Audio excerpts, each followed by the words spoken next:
knowing that you will lose a bit in friction, you will lose a bit in slip, you will lose a bit in compression, and you will be left with P naught.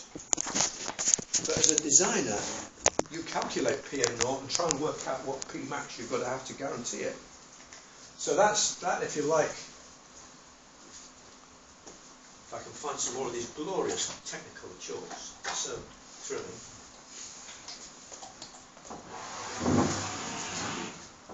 That's the building sequence, but that's the design sequence.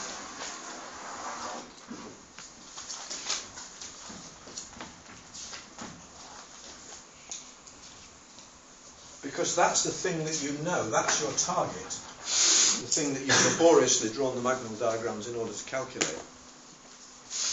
Having said that, most of the textbooks I know seem to assume that you can start with that as though you plucked it out of the air somewhere, and lo and behold, good luck, you actually get that. More by luck than judgment, I suspect. But design doesn't really work that way. Design works that you establish that that's what you would like, and that's how to get it. And consequently, you have to calculate these losses. So I think we'll have a look at those.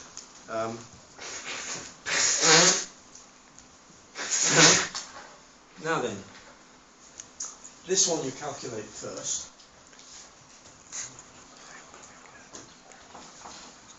This one you calculate second. And this one you calculate third.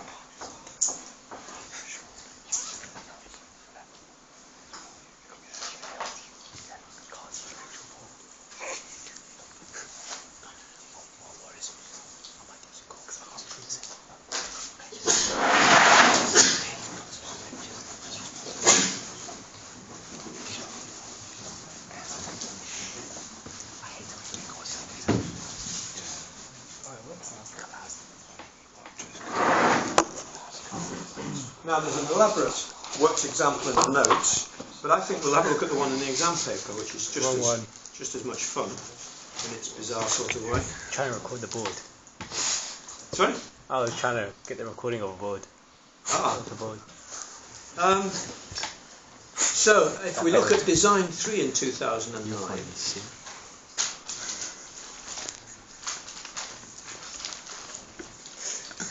Can't even focus on that. The picture can, video can't.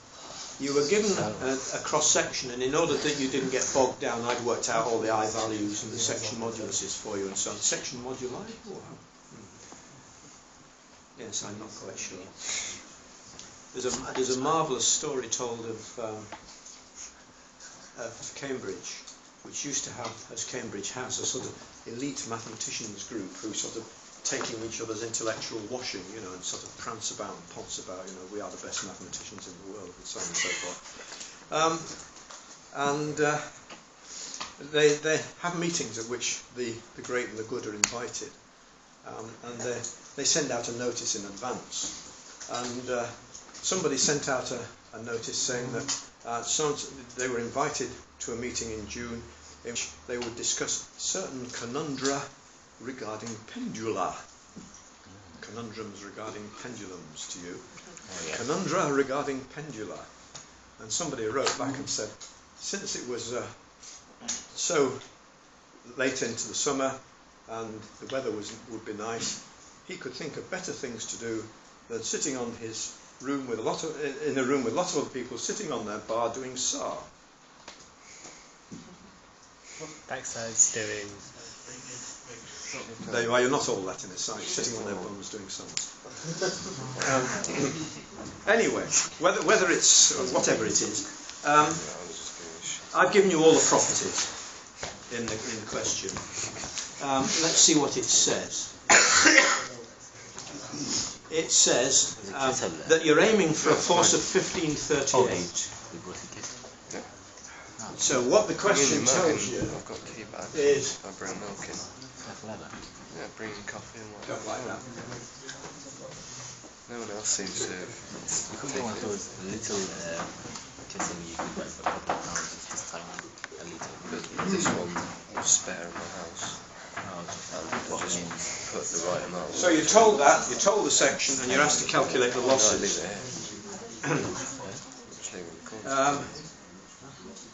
Now, as you can see in the notes, I've given you most of the formula you need, but not all of them in this case. I've given you the friction one because it's very sort of hard, very difficult to do. So let's look at the first set of losses. Find it. Just hit me away so I can where do you hit it? But no, in Right, there's the section. Now, as soon as you squeeze it, it's going to get shorter. But because the forces are applied at these levels, it's also going to get shorter in bending. So it's going to do two things. If we look at the original length, as it were, it's going to get a bit shorter.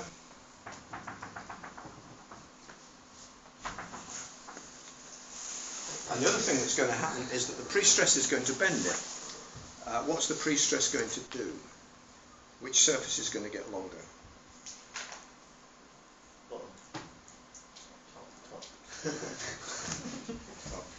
So the pre-stress is in addition going to,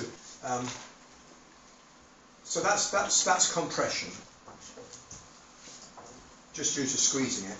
But the pre-stress is going to do that.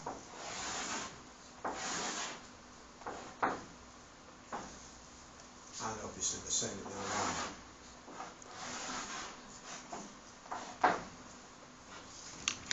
So down at this level,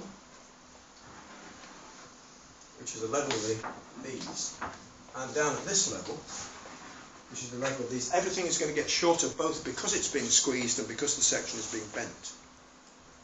Okay. Right, so that's the basis on which we do the calculations. So you don't actually need to actually remember anything, because this is basic, I suppose, first year, no, perhaps early second year stuff. Elastic losses. Now it depends on the order in which you do it. In the question, it says that level 1, which is this level, is stress before level 2. Now let's see what will happen if you do that. Let's take level 1 first. I'll redo this diagram.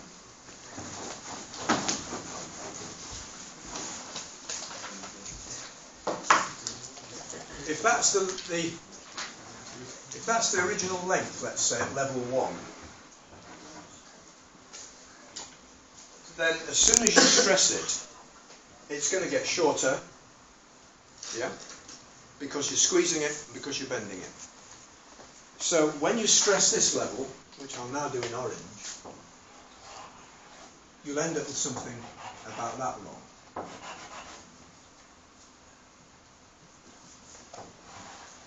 So those are the losses.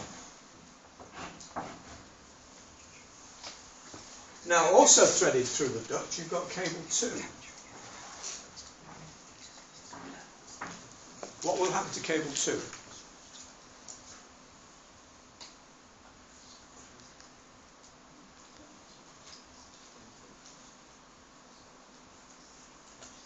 What will happen to cable 2?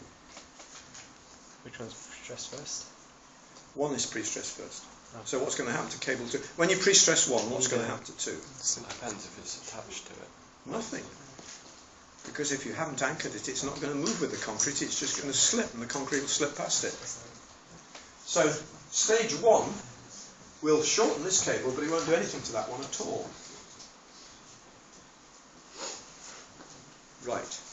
What happens if we now stress level 2?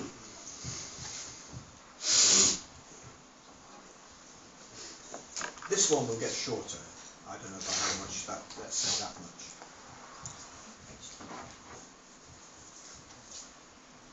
What will happen at level 1? It'll get shorter again.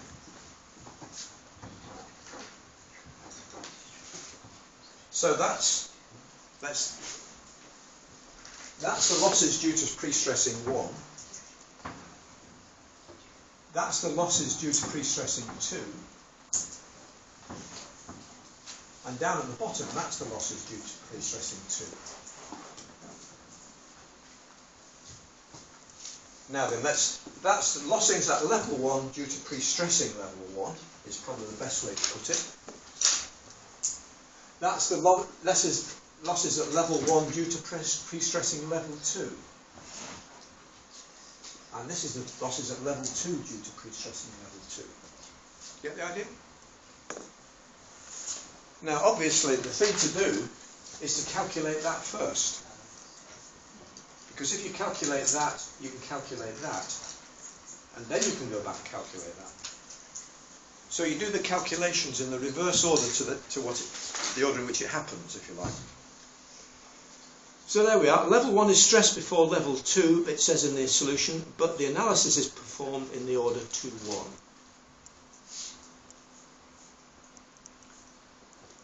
Anybody not get their mind around the idea? All you've got to remember is whatever order you're told the cables are stressed, do the calculations in the reverse order. Right. Well, let's talk about this one.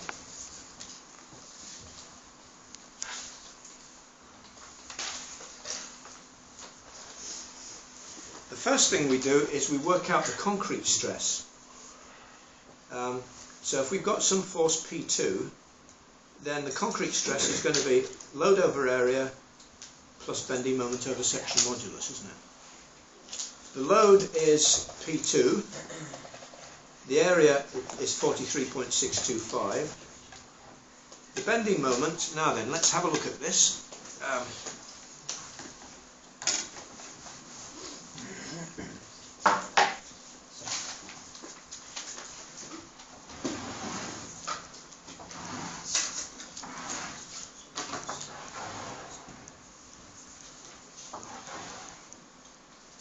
So we're going to have a concrete stress of P2 over A. That's easy. Now P2, the neutral axis is there somewhere, and according to the diagram in the notes, or the diagram, I've given this distance as 540. So the bending moment is going to be P2 times 540. When I come to draw the bending stress,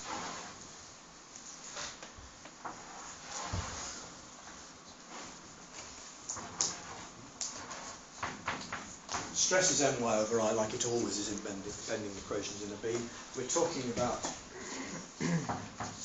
P2 times 540. This distance is 540 over I. Hence the figures in the notes. So that's the concrete shortening at level 2. P2 times 9.16 times 10 to the minus 6. If you divide that by Young's modulus, you'll get the strain. Hence I get P2 times 2.476 times 10 to the minus 10. So you always work with the stress first. You use the stress to get the strain. Why do you get the strain?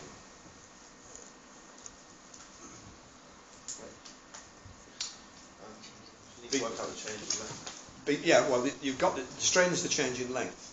But we're talking about having pre-stressed it. The concrete strain will automatically be the same as the steel strain, won't it? So by getting the concrete strain, we've got the steel strain. So all we've got to do is take that strain and multiply it by the cross-sectional area of the steel and multiply it by the Young's modulus of the steel, and we'll have got the losses in the force in the steel. That strain will cause the steel to lose force. So the argument was, work out the concrete stress, work out the concrete strain. The steel strain is the same. Work back from the steel strain to the steel force, and you found out how much force you've lost. Okay? And that's where I've come up with 0.038707 P2. I'd probably be a little bit more pedantic in the calculations than I need to be, but never mind. So we've got the loss in the steel force due to stressing this level. And that will be the only loss in this one, because stressing that level won't have caused losses here, because stressing that level is done while this one is slack. So I've got the loss in force is 0.038 times P2, so the original force must have been a bit bigger. And the original force at this level has consequently got to be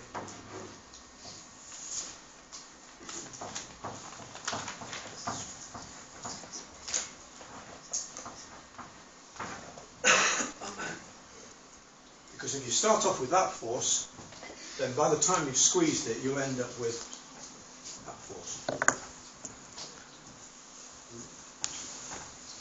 So you actually need a force of whatever it is. Now then, having said that, what we were trying to generate is a force of 1538 over 2 in that layer and 1538 over 2 in that layer. So we're saying that to generate a force of 1538 over 2, we've got to start with a force not of what is half of 1538? Is the whole thing. 7. What's 1538 over 2?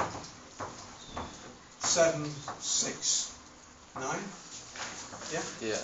To generate a force of 769, we actually need a force of 799, because that force of 799 will compress the concrete to the point where you're left with 769. Right, now, doing this cable not merely causes a change in stress there, of course, but it causes a change in stress here, which is the bending moment again. But now the distance is to this layer is 460.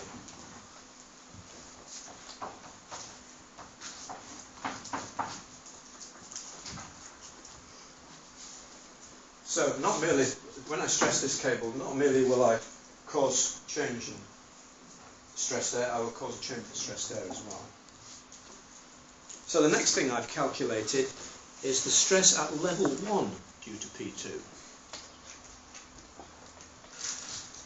Having found that to be P2 times 8.142, I've then turned that into a strain, which I've turned back into a steel stress, 27.05 kilonewtons. So, in the process of doing this, I will actually lose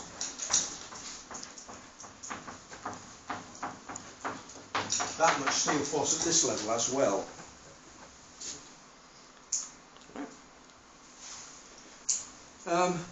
Then, because I'm working backwards, I say what will happen when I apply a force P1 at this level.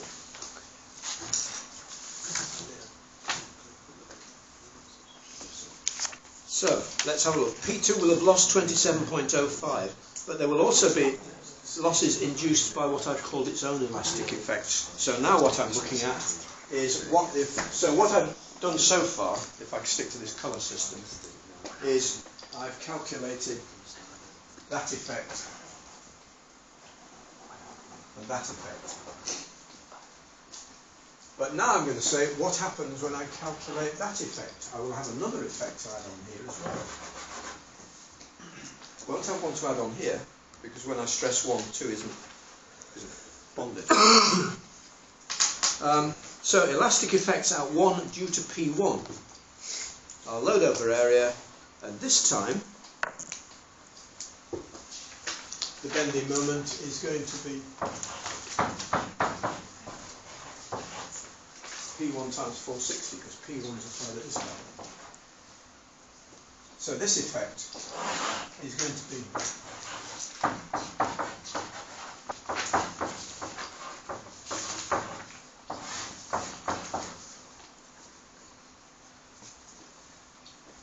so there we are. Elastic effect at 1 due to P1 is P1 into load over area in effect, plus bending moment over section modulus, and then if I turn that into a steel stress and turn it back into a force, it comes out at 0.03023. So I want P1 to be quite large. I want it to be 820.87. Okay? So elastic losses are quite easy, provided you realise what you're doing. You work backwards. You find out the concrete strain. Well, you find out the concrete stress. Say the concrete strain is then going to be got by just dividing by the E value. You turn that strain back into a steel stress, which you turn back into a steel force. Now then, what about the other losses? So that deals with the, which is the most difficult losses, incidentally, always I find. It's the one which people have most difficulty in getting their minds around, and it's the one that leads to the most arithmetical mistakes. So when you go through mine, you'll probably find some arithmetical mistakes.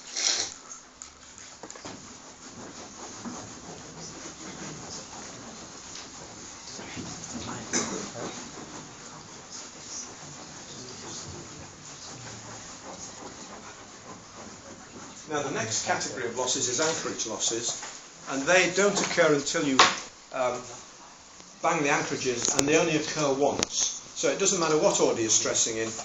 When you bang anchorage number 1 in and stress the cable, it will pull in until it locks, and it doesn't matter what you do after that.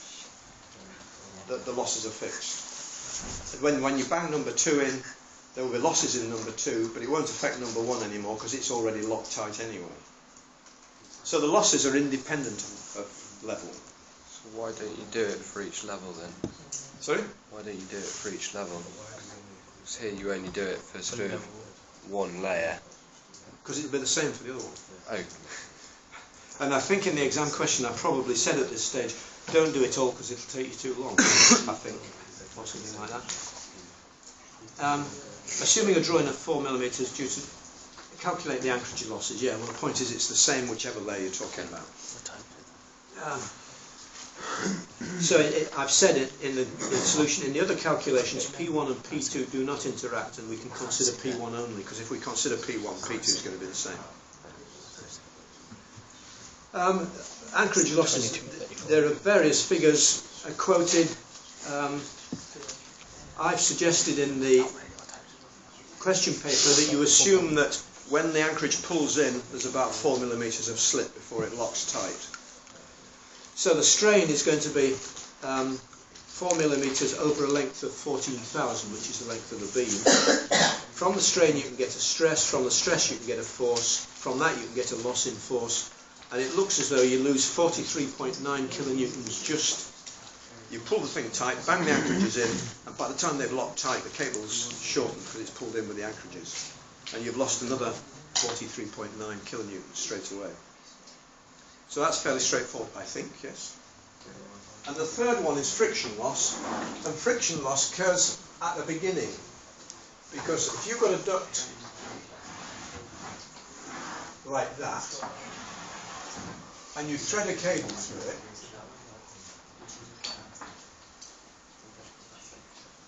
it will be slack.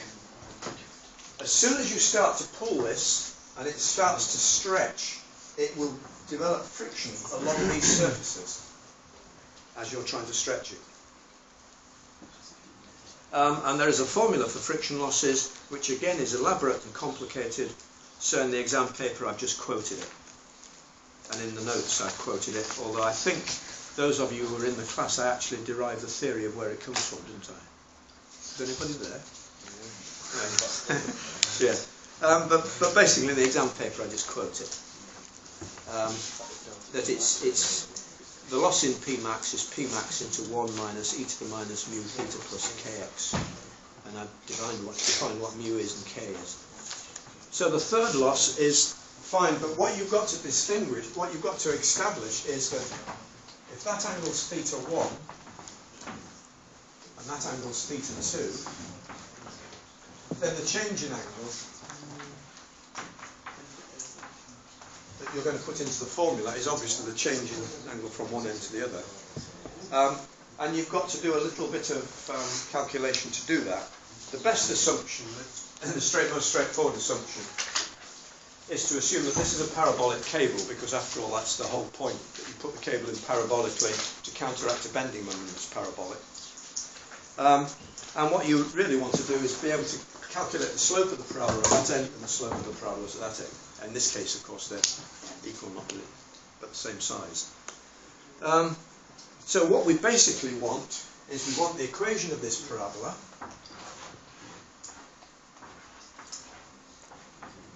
and we want the slope at the ends. Now, what I've done, I think, yes, I've put my axes, as I always do, here.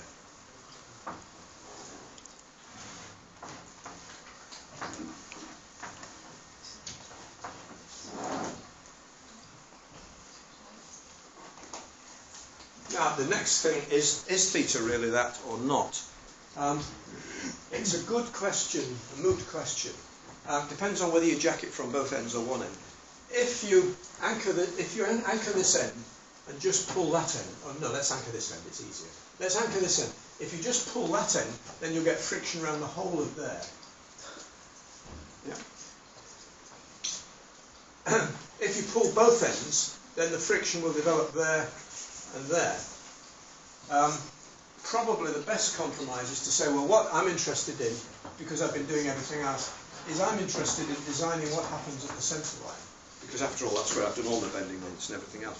So if I've established forces in the centre line, I'm really interested in what the friction losses are along there.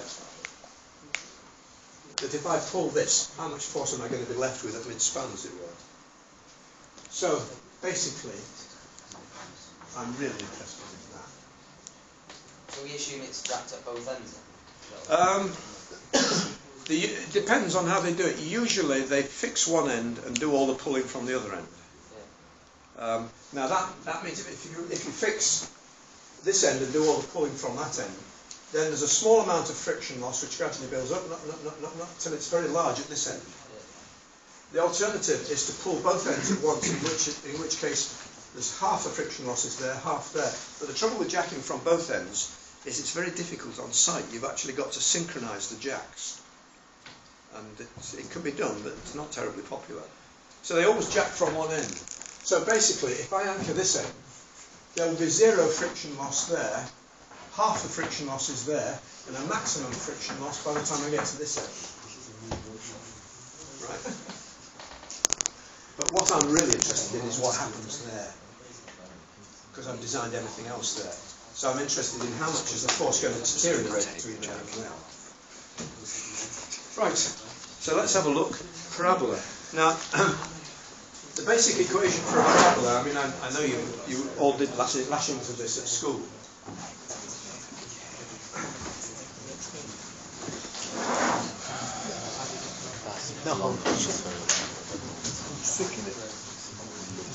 But I would suggest to you that rather than working your parabolas from the middle, they're better to work from the end. And I'll give you an example from first year. Just going to camp on 10 minutes or so. Whole hour.